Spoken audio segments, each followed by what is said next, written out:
1. Une flamme et c'est la fête. 2. Que des têtes allumées. 3. On s'enjaillait, c'est la quête, ce que t'as prévu annuler. Vive le triple filtre. Smoke weed every day. Bienvenue mes canailles sur Bud Thunder, premier podcast de Grover. Et c'est toujours ton gars sur Mr Green qui te présente ce podcast. Cette semaine, il n'y aura pas de radio libre, mais un rendez-vous avec une personne. Et cette personne, c'est Sylvain. Il est représentant de la marque Sunlight. Et avec lui, on va comprendre pourquoi Sunlight est la meilleure technologie LED indoor pour nos plantes préférées. Donc, reste connecté car tu vas apprendre plein de choses. Mais avant de commencer un podcast comme il se doit, nous avons notre fameux disclaimer destiné surtout à nos chers amis mineurs. Bon les mecs, je vais me répéter à chaque début de podcast. Fumer du gaz à plus de 30% en taux de THC alors que ton cerveau il est en plein développement, c'est une putain de mauvaise idée. On est à Barcelone et on se connecte sur le forum.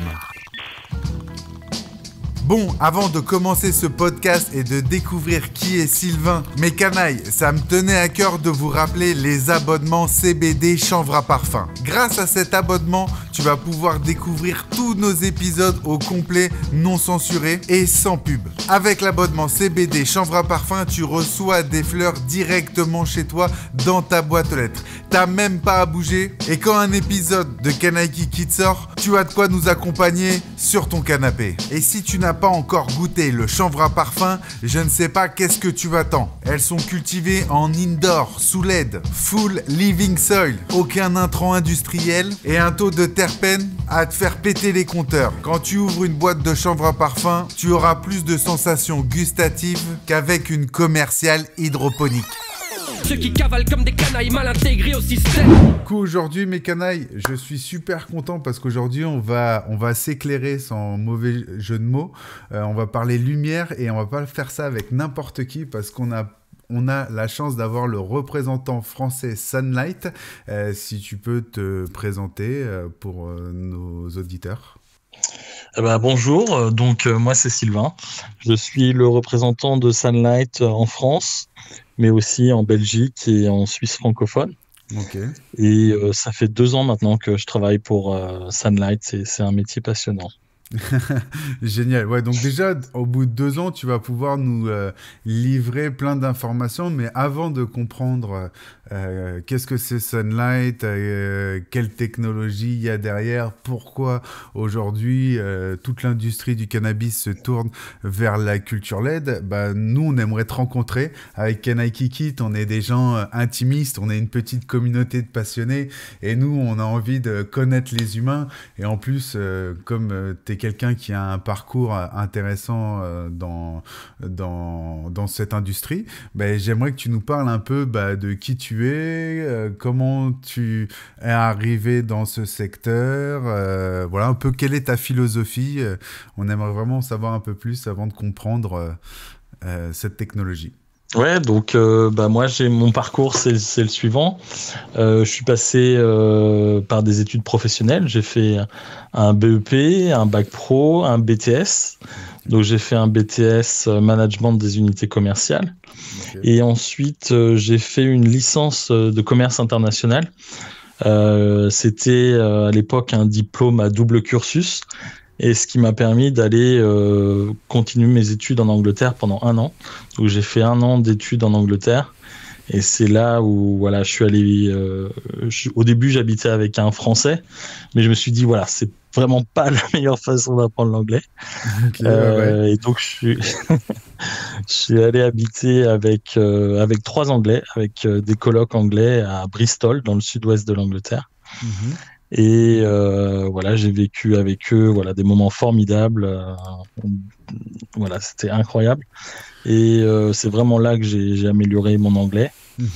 Et après ça, je suis rentré en France. Ton parcours au début, tu te dis pas tiens je vais travailler dans l'industrie du cannabis, c'est plus quelque chose toi qui t'intéresse, la logistique, enfin un peu tout ce qui se passe dans les industries, ou tu avais déjà l'idée de dire je fais ça pour travailler plus tard dans le chanvre cannabis?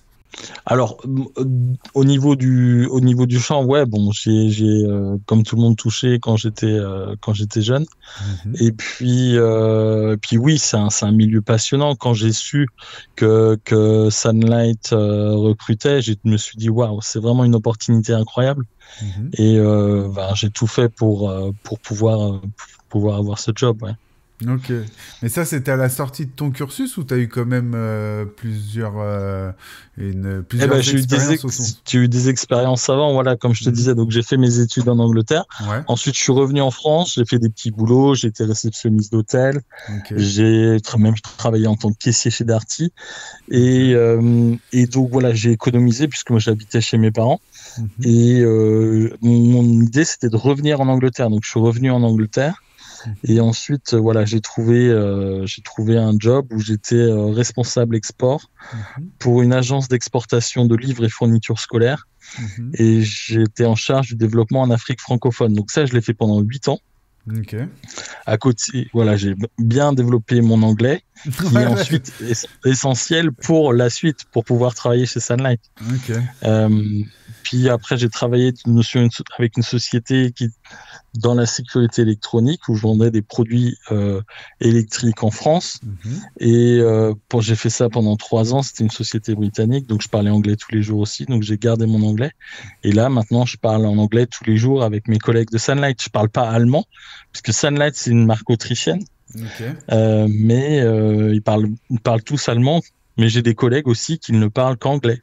Et donc, je leur parle en anglais tous les jours. Ok, donc même si tu es représentant, on va dire, de la zone francophone, tu es en anglais, quoi. Ouais, c'est obligé. Il n'y a pas le choix, ils ne parlent pas français. Oh, ouais. Ce qui est normal pour une entreprise autrichienne. Ouais. Et puis, justement, c'était ça... Le patron de Sunlight à la base, il a essayé il voyait l'intérêt vraiment du marché français parce que il a senti cet engouement en France.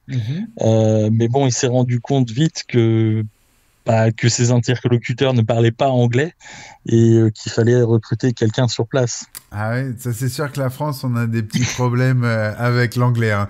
Je suis le premier à avoir un anglais catastrophique, quoi. Enfin bon, bref.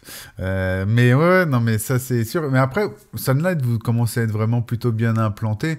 Parce que moi, je vois dans les régions sud France, Occitanie, je vous vois très souvent dans les gros shops et mis en avant comme le haut de gamme de la LED, quoi.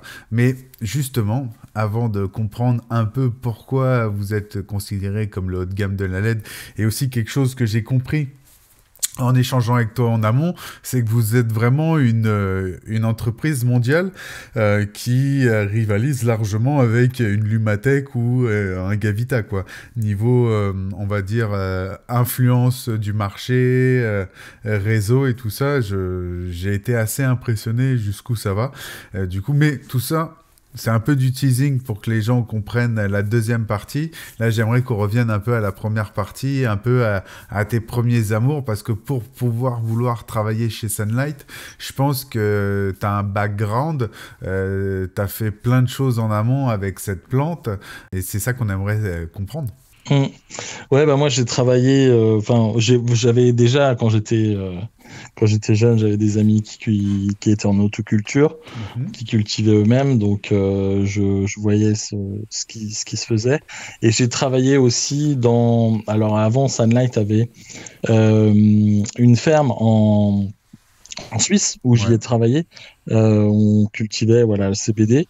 Et donc voilà, c'est vrai que c'est absolument passionnant et vous faisiez quoi Vous faisiez quoi à peu près dans les serres? Tu peux nous dire c'était quoi vos productions? Vous travaillez quoi comme style de plante? C'était en quelle année? C'était des très grandes, c'était des pièces en intérieur, mais c'était très grand. C'était en 2022. Okay.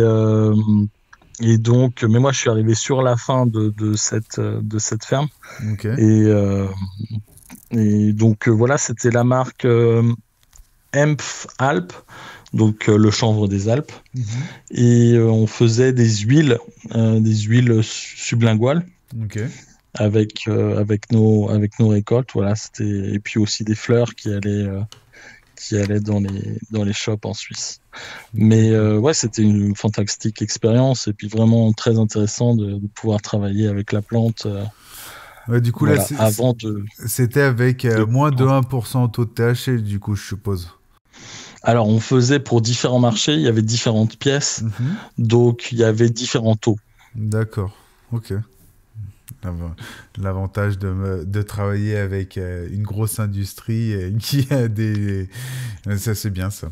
Ok, bah c'est cool. Du coup, tu es vraiment, on va dire, quelqu'un qui est amoureux de la plante. Tu es en contact, tu connais la plante, tu sais comment le végétal agit. Et c'est quelque chose qui te plaît beaucoup, quoi, qui t'anime vraiment, quoi. Ouais, bien sûr, je suis passionné des plantes. Voilà, toute ma famille, ma grand-mère était dans l'horticulture, mon grand-père était agriculteur. Donc j'ai grandi vraiment aussi dans la nature, même si j'habitais en ville. Okay. Voilà, j'ai toujours eu depuis que je suis petit un contact avec la nature. Et du coup, la philosophie de Sunlight, est-ce que c'est une philosophie un peu écologique? Parce que souvent, les LED, c'est considéré comme quelque chose d'écologique, vu que ça consomme moins d'électricité au mètre carré. Et souvent aussi les Autrichiens, tout ce qui est côté de la planète, sont des gens qui pensent très vert. Est-ce que vous avez une philosophie similaire? Oui, bien sûr, puisqu'on a des produits qui sont... très performants et qui consomment moins que la plupart de nos concurrents, avec un meilleur rendement. Donc oui, évidemment, quand on travaille chez Sunlight, une économie d'énergie, aussi bien sur la gamme Flex pour les boutures, germination, que pour la gamme Evo, qui est notre gamme pour croissance et flow. Génial.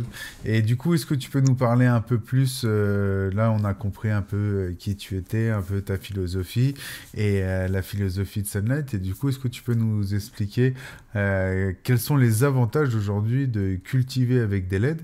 Et la deuxième question après, pourquoi votre technologie est si différente des autres marques?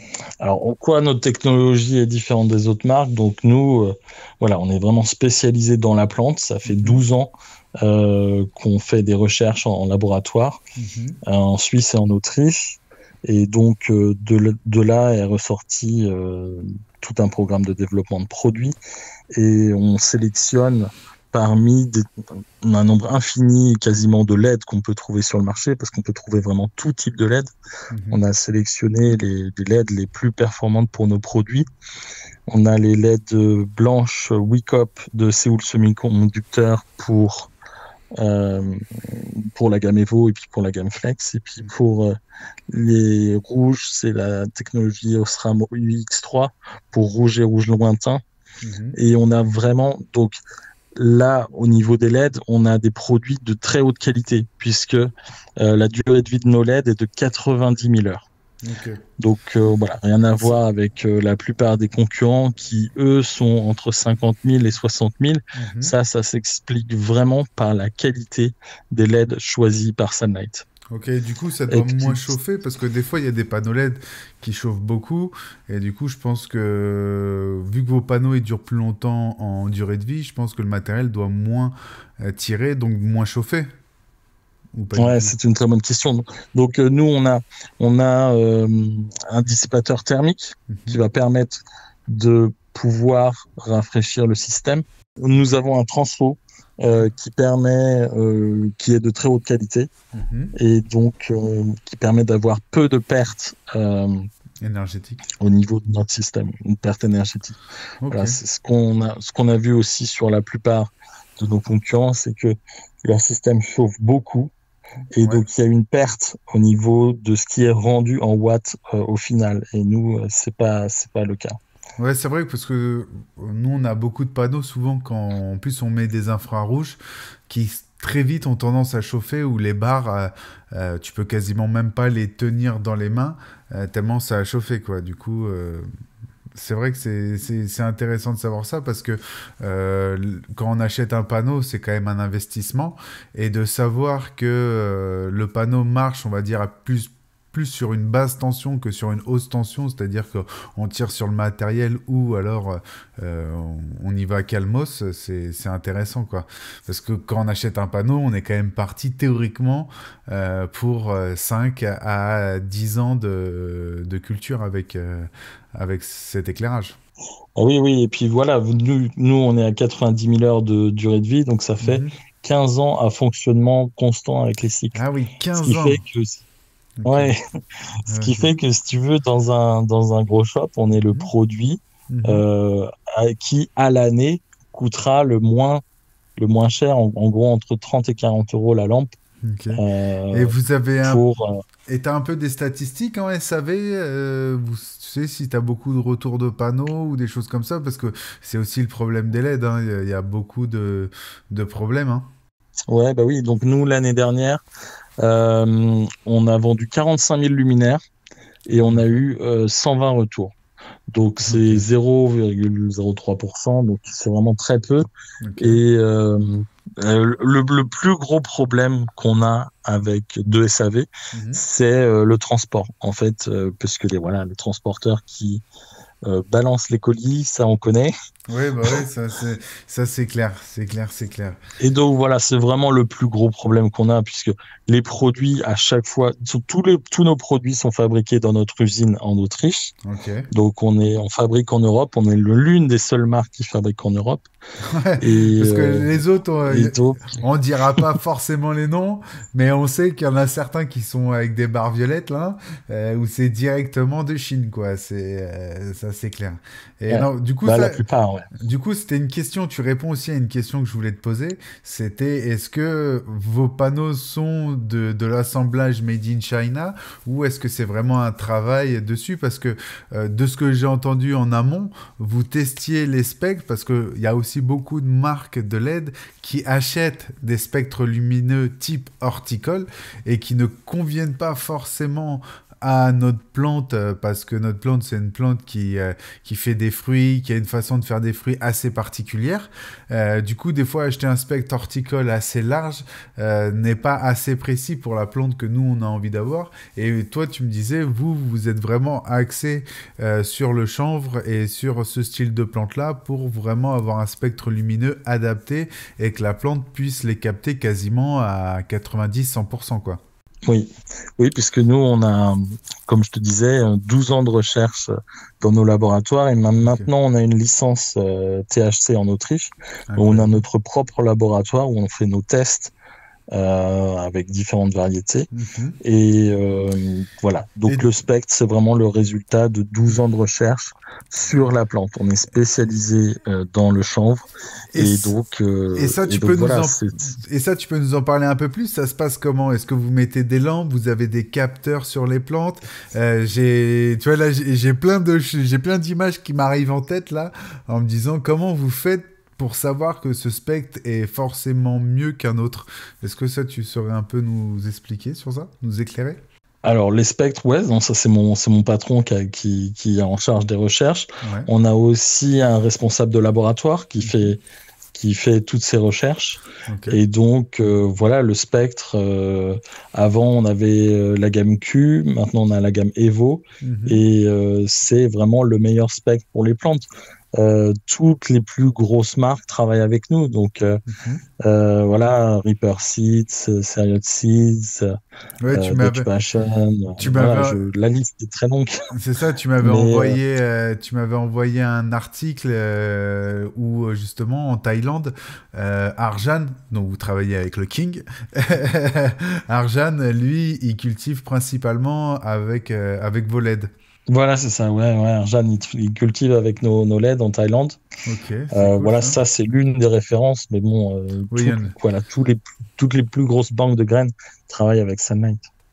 Attention, donc validé par les professionnels, quoi. Parce que ça, c'est... Ouais, il y a une vidéo aussi sur YouTube, si vous allez sur la chaîne Sunlight de YouTube, Bah, on qui mettra... s'appelle Thunder Statement.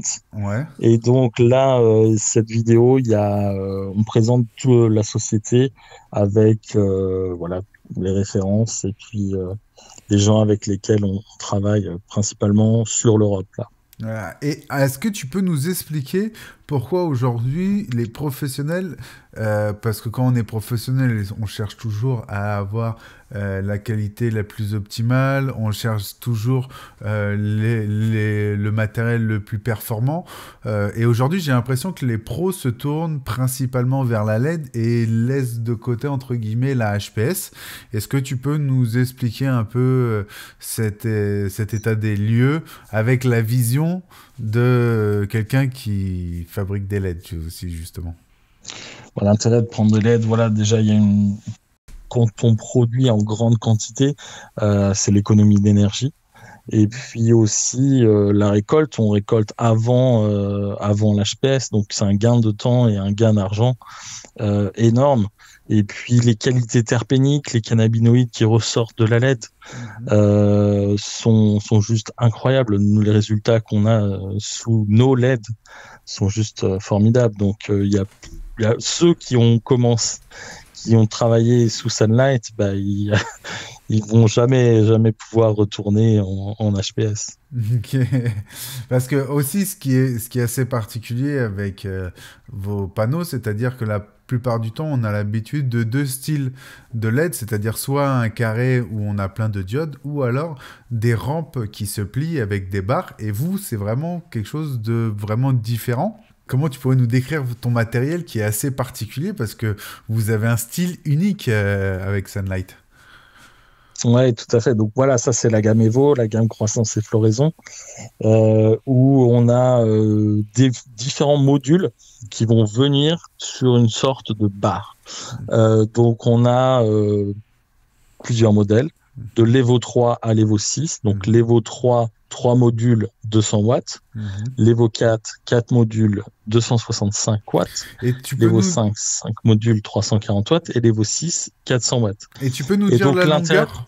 Ouais. Tu peux nous dire la longueur, par exemple, les 3 barres, c'est pour du 80 cm, et la dernière, c'est pour du 150. Est-ce que tu peux nous donner un peu plus de détails sur ça, s'il te plaît? Alors ça, on pourra le partager aussi dans le dossier parce que c'est un peu complexe à comprendre, mais par exemple, je vais faire par des tailles de tente classiques. Ouais. Dans une 60-60, nous, on conseille de mettre une Evo 3 60, donc qui fait 200 watts et qui va faire 47 cm de long. Okay. Dans une 80-80, on va mettre une Evo 4 80, donc qui fait 265 watts et 64 cm de long. 64 cm de long pour pouvoir mettre d'un côté le dimmer et de l'autre côté le câble d'alimentation. Bien sûr. Et dans une 100 par 100, donc on recommande de mettre 2 Evo 300, donc 2 x 200, 400 watts, donc 2 barres de 81 cm. Ok. Pour avoir le croisement, à partir de 1 mètre carré, on a ce croisement des faisceaux pour vraiment avoir la meilleure homogénéité possible. Et aussi, on a un angle de rayonnement sur des LED entre 90 et 112 degrés.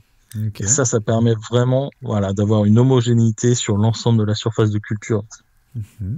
C'est pour ça qu'on a ce type de panneau. D'habitude, c'est quoi les angles sont plus à 120 degrés, c'est ça? Vous êtes un peu plus dirigé, on va dire, quelque part. Non, c'est plus du... Ouais, voilà, c'est ça. On dirige vraiment... Voilà, c'est très... Tout ça, c'est ce que je te dis, hein, c'est le résultat d'études empiriques dans nos laboratoires. Bien sûr. Mais moi, je trouve ça hyper passionnant parce que la culture, la lumière, c'est quelque chose de primordial pour tous les cultivateurs indoor.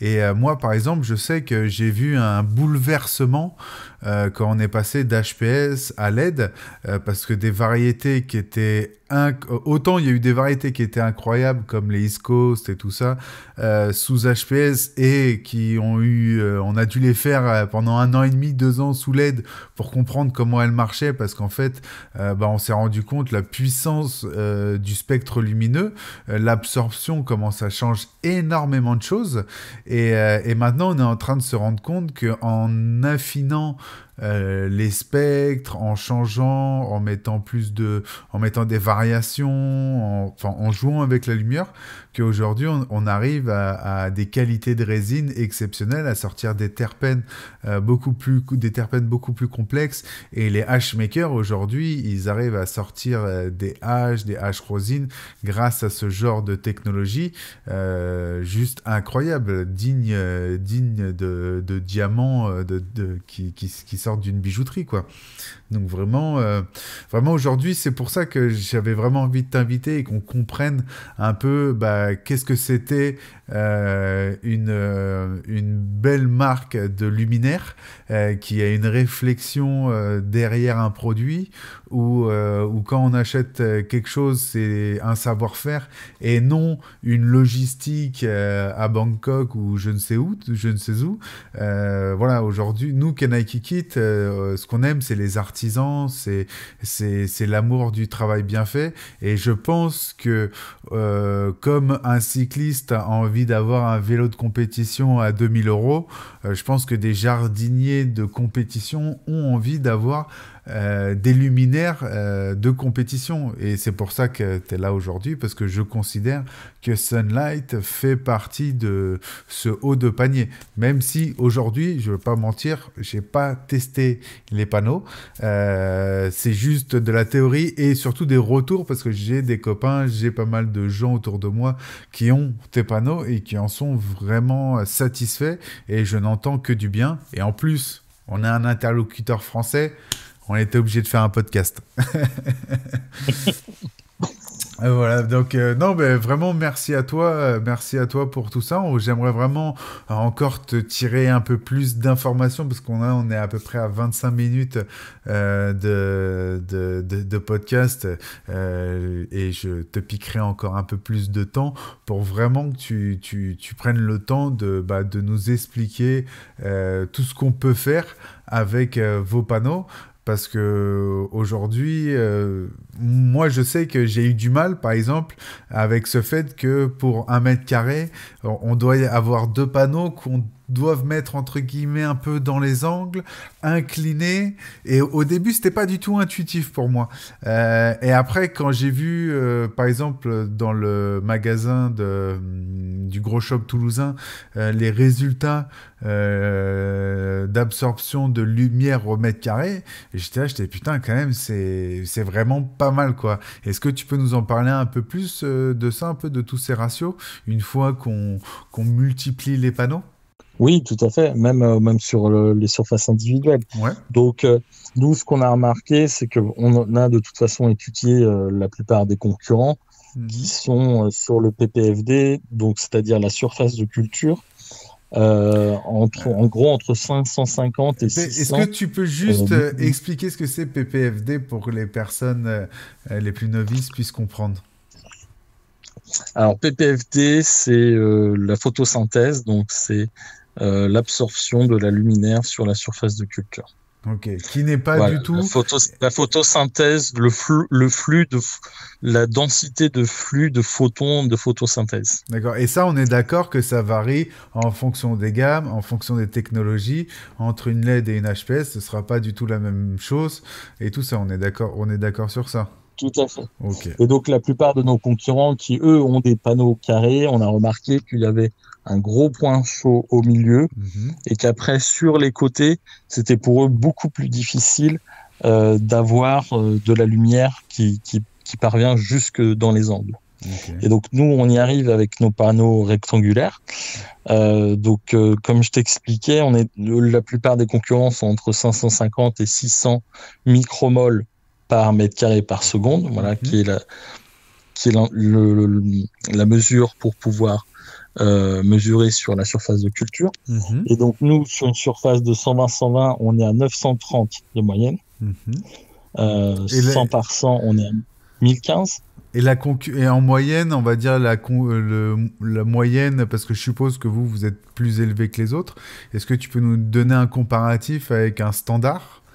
Ouais, comme je te disais, les concurrents sont la plupart entre 550 et 600. Excuse-moi, j'ai pas entendu. Pas de souci. Quand nous, on est sur 120-120, on est à 930. 100 par 100, on est à 1015. 80-80, on est à 880. Et 60-60, on est à 940. Ok. Donc vraiment, avec ça, on peut avoir on a vraiment cette homogénéité sur l'ensemble de la surface de culture.